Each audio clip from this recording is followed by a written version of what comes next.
Okay, bros.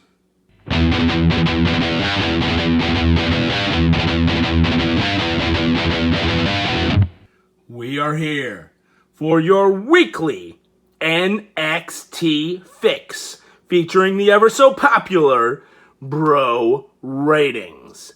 Now, here's your host. Okay, bros. I'm your host, Jimmy the Gibson, and this is your weekly NXT Fix. That's right. Right here on Thursdays, we wear yellow, and it is still Faux Hawk November. So, NXT had a fantastic episode this week, but before we get started, let's take a quick pause for the cause and show you this week's tasty beverage. It is the Mighty Swell Going For It Grapefruit Spiked Seltzer.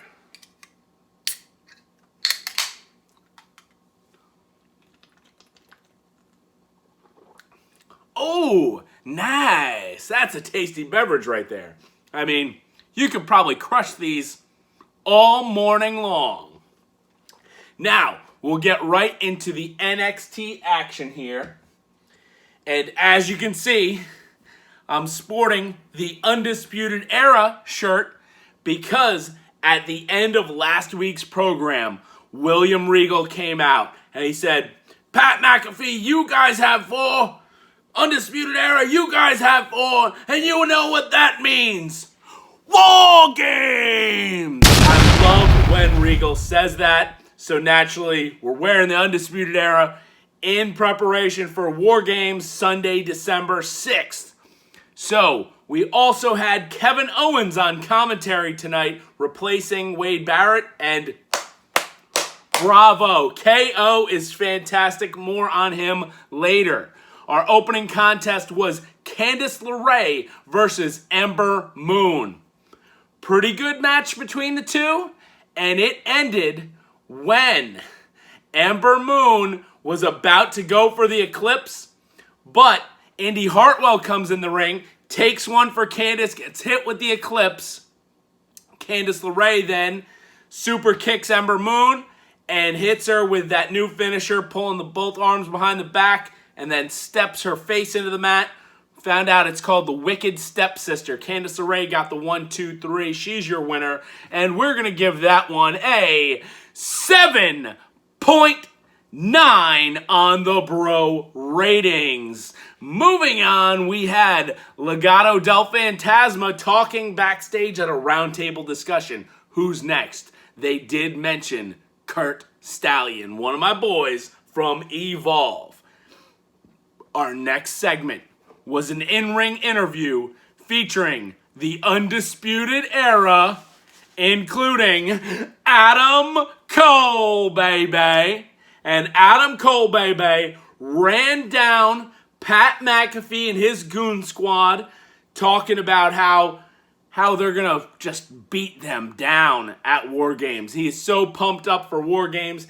And they mentioned that tonight, the main event was none other than the War Games Advantage match, which was Pete Dunne versus one of the Undisputed Era. Oh, that's 2 fingers on. One of the Undisputed Era. So Kyle O'Reilly says, guys, I want this. I want this. After Pete Dunne smashed me in the back with a chair, and Adam Cole baby goes, all right, okay, what do you guys think? Bobby Fish grabs the microphone and he said, all good, baby. We don't sweat that limey. Bobby Fish. Out of control, but man, that guy is cool. So we find out that it's going to be Kyle O'Reilly versus Pete Dunne in a ladder match for the main event this evening for the War Games Advantage. So this in-ring segment, in-ring interview, we're going to give that one a 7.0 on the Bro Ratings. Moving on, we had a backstage segment where Candice LeRae is selecting her War Games team. Forgot to mention earlier in her match with Ember Moon, Toni Storm comes out, and Ember and Toni are about to attack Candice, who is also there with Dakota Kai, Raquel Gonzalez. And Toni Storm turns on Ember Moon. The heel turn was fantastic, bros. Great heel turn, and it definitely sets up their War Games team, which they talked backstage. It's going to be Candice LeRae. It's going to be Dakota Kai. It's going to be Raquel Gonzalez. And it's going to be Toni Storm as the fourth member there. So my predictions were a little off, but that's a fantastic team right there. Loving that. Our next contest was none other than Timothy Thatcher versus Kushida. And this was technical wrestling at its finest. Great submissions, great holds, stiff shots. Tommaso Ciampa comes out, opens a chair, and just sits in the middle of the entrance ramp watching the match. Well, Thatcher was paying attention to this the whole time. And in the end, Kushida locked on the hoverboard lock and Thatcher tapped out. So we're going to give that match a 8.3 on the Bro ratings. Moving on, we had Pete Dunne addressing the Undisputed Era backstage as he was there with Oney Lorcan and Danny Burch. Our next in-ring segment was none other than the KO Show, featuring Kevin Owens and his awesome talk show. He calls out the North American champion, Leon Ruff. And they talk about what a great story this is.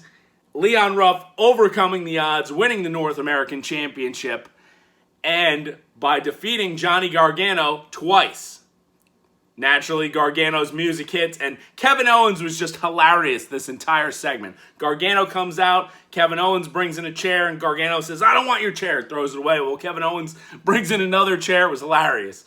And Kevin Owens was like, "No, this wasn't for you. This chair isn't for you. I'm just expecting something later." Well, Gargano starts talking about Damian Priest, and cue his music, he comes out. So all of them are talking, and Kevin Owens is like, "Man, this would be a great triple threat match. If only we had Teddy Long here to make that match." William Regal comes out, and he says, "At TakeOver War Games, it's going to be Leon Ruff defending his title against Johnny Gargano and Damian Priest in a triple threat match." Playa. Great stuff. KO Show segment. We're going to give that one a 8.0 on the Bro ratings. Now, we had a Finn Balor interview saying, you know what? Who's going to come after Finn Balor next? Well, I'll tell you what. It's not too hard to find me because the champion works on Wednesdays. We'll see what happens there. I have a feeling he will not be defending this title at TakeOver War Games because we have those two big War Games matches. We don't need an NXT Championship match. Give him a little more time to heal up, and then we're going to see his next challenger after TakeOver War Games. We're kind of hoping TikTok, Karrion Kross comes back, but we'll see. Our next match was Jake Atlas versus Cameron Grimes featuring Super Tan referee, and it was actually a pretty quick match, almost a borderline squash match. Jake Atlas got a couple offensive moves in early, but it was basically Cameron Grimes dominating, hits the cave-in for the 1-2-3, and then we had Dexter Lumis come out, and he brings a strap and throws it at Cameron Grimes. Cameron Grimes throws it back at him and just walks away.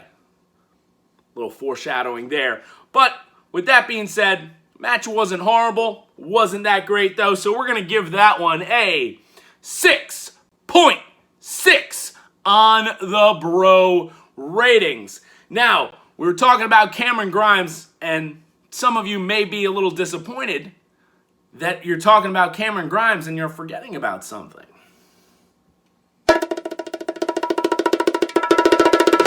It's Grimes time!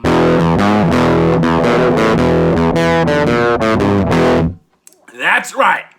Cameron Grimes had a little backstage segment, and he goes to deliver another one of his beautiful poems to us, and he says, out of the way, out of the way. I ain't got nothing to say. Out of the way. And they say, Cameron Grimes, are you afraid of Dexter Lumis? Afraid? I ain't afraid of nobody. Let me tell you, I've just got places to be. Places I've got to be. William Regal shows up. Mr. Regal? And William Regal says, hey, look, Cameron Grimes, you're going to face Dexter Lumis again. And Cameron Grimes says, well, I understand, but I do got places to be. I understand that. Listen, Regal, that's great and all, and I respect you, but I ain't getting strapped to Dexter Lumis. And William Regal says, oh, yes, you are.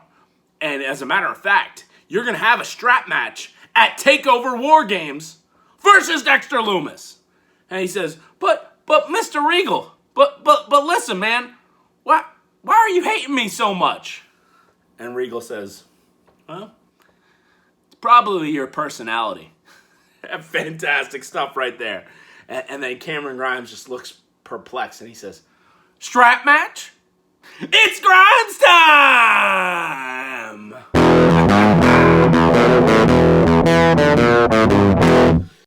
Good stuff right there.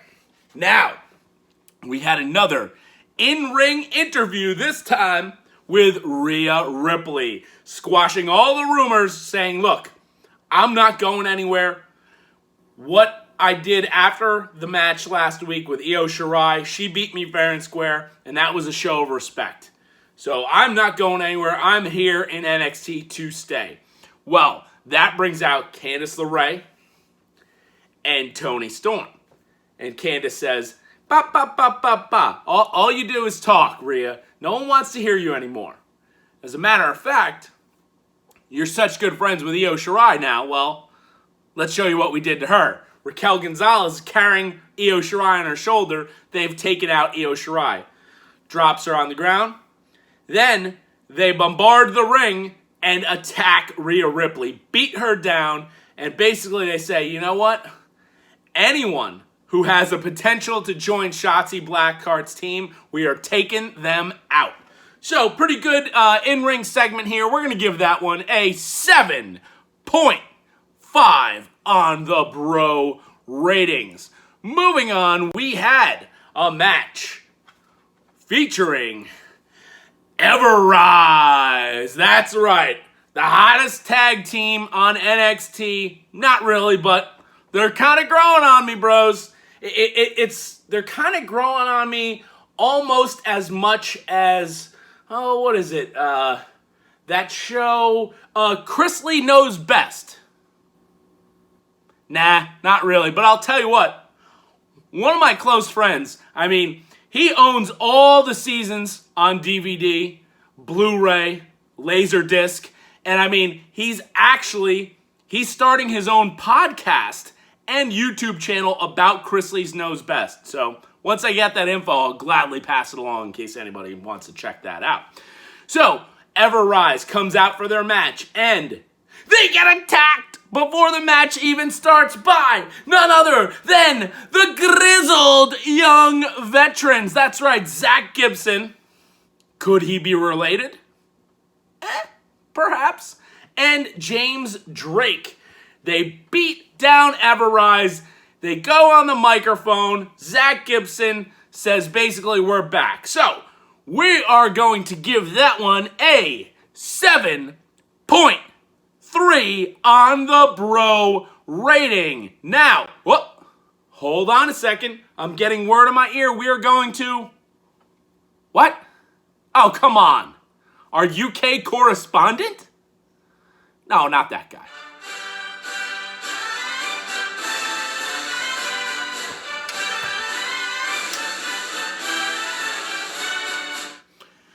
Hey there, mates. James Paddington Bear Blackpool the third here. And I was brought in for this specific segment.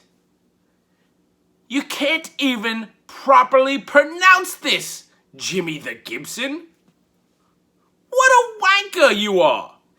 Anyway, they grab the microphone, and we're talking about the grizzled young veterans. And it's Zach Gibson on the microphone. He says, "We are the grizzled young veterans. I am Liverpool's #1, Zach Gibson. And this is James Drake. And we are here, returning to NXT, and soon to be NXT's #1. What a great promo! Not any of this other rubbish that you see on your regular NXT. Speaking of which, James Drake is from a little city called Blackpool.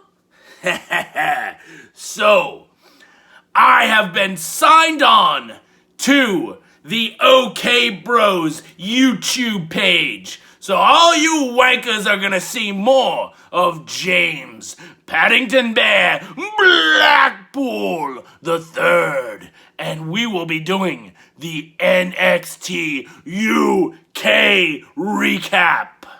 And you know what, wankers? We're gonna call this, I don't know, not OK Bros, but we're gonna call it OK Mates. And you're gonna have some nice warm pints with Blackpool, and he's gonna tell you to piss off. At Blackpool says piss off. So, piss off, wanker. And we're back! Now, why did we need that guy to talk about the grizzled young veterans and make those pronunciations? I mean, I don't know. If I were any of you bros, I would not watch anything that guy does. Moving on to NXT, we had a little backstage interview. Well, kind of backstage, but more or less NXT parking lot. Very dangerous between Candice LeRae, Johnny Gargano, Indy Hartwell. Well, they're saying Candice's team is set. They've got the advantage going into War Games, and we'll find out next week who gets the actual advantage in the match between Shotzi Blackheart versus Raquel Gonzalez in a ladder match. And then they go into the car. Johnny gets in, Candice gets in, Indy Hartwell gets in, and in the car is another person in a ghost face mask.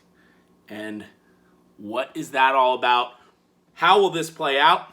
My guess is TakeOver War Games. Our final match of the evening, your main event, was the ladder match between Pete Dunne versus Kyle O'Reilly. And bros, if you're going to watch one thing on this show, make it be this match. Brutal spots. There was a suplex out of the ring through a ladder. Unbelievable. Hard-hitting action, back and forth. And in the end, Pete Dunne gets power-bombed onto a ladder. He's knocked out. He's out of the ring. Kyle O'Reilly's climbing up. A guy in a mask pushes Kyle O'Reilly off the ladder. Kyle O'Reilly hits the ropes and bounces towards the commentator table. Pete Dunne climbs up, grabs the briefcase. He wins. I mean, it's almost obvious that was Pat McAfee. You had the Undisputed Era wearing their super cool new zippies. And you had Oney Lorcan and Danny Burch watching on platforms. So that means the Kings of NXT, 1, 2, 3, 4, for the brand, get the advantage on War Games. But a great match between Kyle O'Reilly and Pete Dunne. We're going to give that one, well, which also featured an appearance of Super Tan Referee. Super Tan Referee on the outside. We're going to give that one a 9.1 on the bro ratings. And that means this was your match of the night. Kyle O'Reilly versus Pete Dunne ladder match.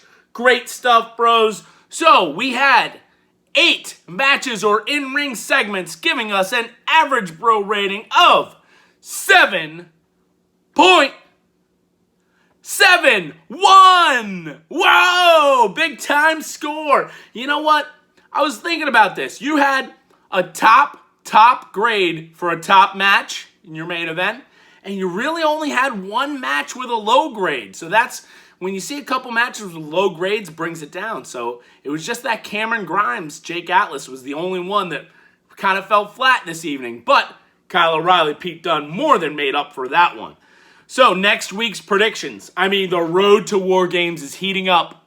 Who will be on Shotzi Blackheart's team? Personally, I think that's obvious.